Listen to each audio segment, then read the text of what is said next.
Hi, welcome to Sabbath School Daily, where we have been studying from this lesson right here, Psalms. This week we're studying from lesson number 5, which has the title, Singing the Lord's Song in a Strange Land.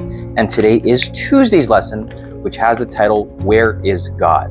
Tuesday's lesson focuses on several Psalms, such as Psalm 10, 23, 27, 32, 42, 63, 69, and 102.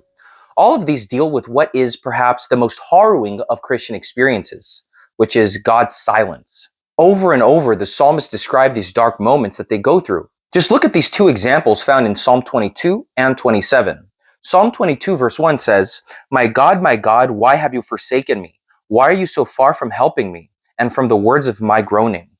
And then Psalm 27 verse 9 says, do not hide your face from me. Do not turn your servant away in anger. You have been my help. Do not leave me nor forsake me, O God of my salvation. Friends, in life, the best answers do not come from people, but from time used by God as a teacher to instruct us. Over time in the desert, in the wilderness, which represents the silence of God, we understand that He is always right.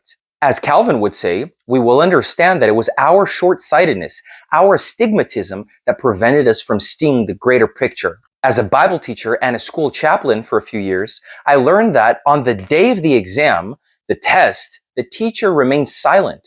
The students must then demonstrate what they have learned. That is no different from when it comes to the test of life.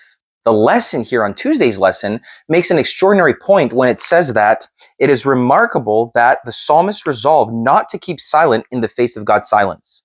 The psalmist unswervingly believe in prayer because prayer is directed to the living and gracious God. God is still there, even when He is apparently absent. He is still the same God who heard them in the past, and so they are confident that He hears them now. The occasions of the Lord's silence are moments of growth, not because God is silent, but because those are moments in which we truly learn to listen to Him. Remember when God revealed Himself to Elijah on Mount Horeb?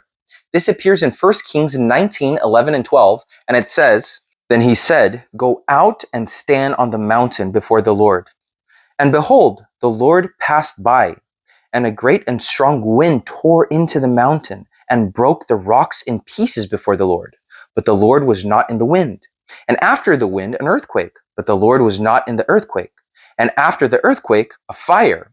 But the Lord was not in the fire. And after the fire, a still small voice."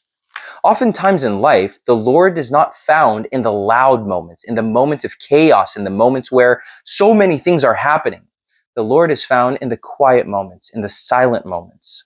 And those are the times in which we should build up our reserves of faith, build up our reserves of trust in God, so that when the loud times, when the wild times come, we may remember who He is and what He's done for us. Those are the moments in which God's servants truly put to test what they have learned through the calm times of life, the moments where they were able to commune with the Lord daily. Now, by this, I'm not saying that we can't commune with the Lord in the times of chaos. It just becomes more noisy. So take advantage of the peaceful, still moments while you can in order to build up your reserves of faith. I'm sure that the Lord will always grow closer when you open yourself up to Him. The Bible tells us that it is by hearing the word of the Lord that our faith is grown. And so hear His word, study His word, pray upon it. Think about it through your day. As you go to work, as you go to school, build that up, because you will ask yourself, where is God in moments where you can't see Him, in moments where there are so many loud noises that they seem to obfuscate the voice of God that is coming through.